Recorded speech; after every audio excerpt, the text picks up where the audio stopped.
ಅಲ್ಲೇನು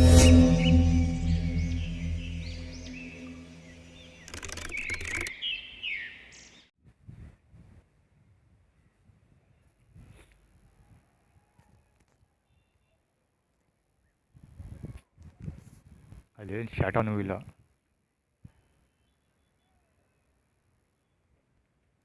ಸುಮ್ಮನೆ ತೊಂದರೆ ಕೊಡೋದಕ್ಕೆ. ಇಲ್ಲೇನೋ ಪತ್ರ ಬರಿತಾ ಇದ್ನಲ್ಲ, ಕುತ್ಕೊಂಡೇನೋ ಲೆಟರ್ ಡ್ರಾಫ್ಟ್ ಮಾಡ್ತಾ ಇದ್ನಲ್ಲ, ಅದಕ್ಕೆ ಸುಮ್ಮನೆ ಏನೋ ಬಗ್ ನೋಡೋನಂಗೆ ಬಂದು ನಿಂತ್ಕೊಂಡು ಹಿಂದ್ಗಡೆ ಸುಮ್ಮನೆ ತೊಂದರೆ ಕೊಡೋದಷ್ಟೇ.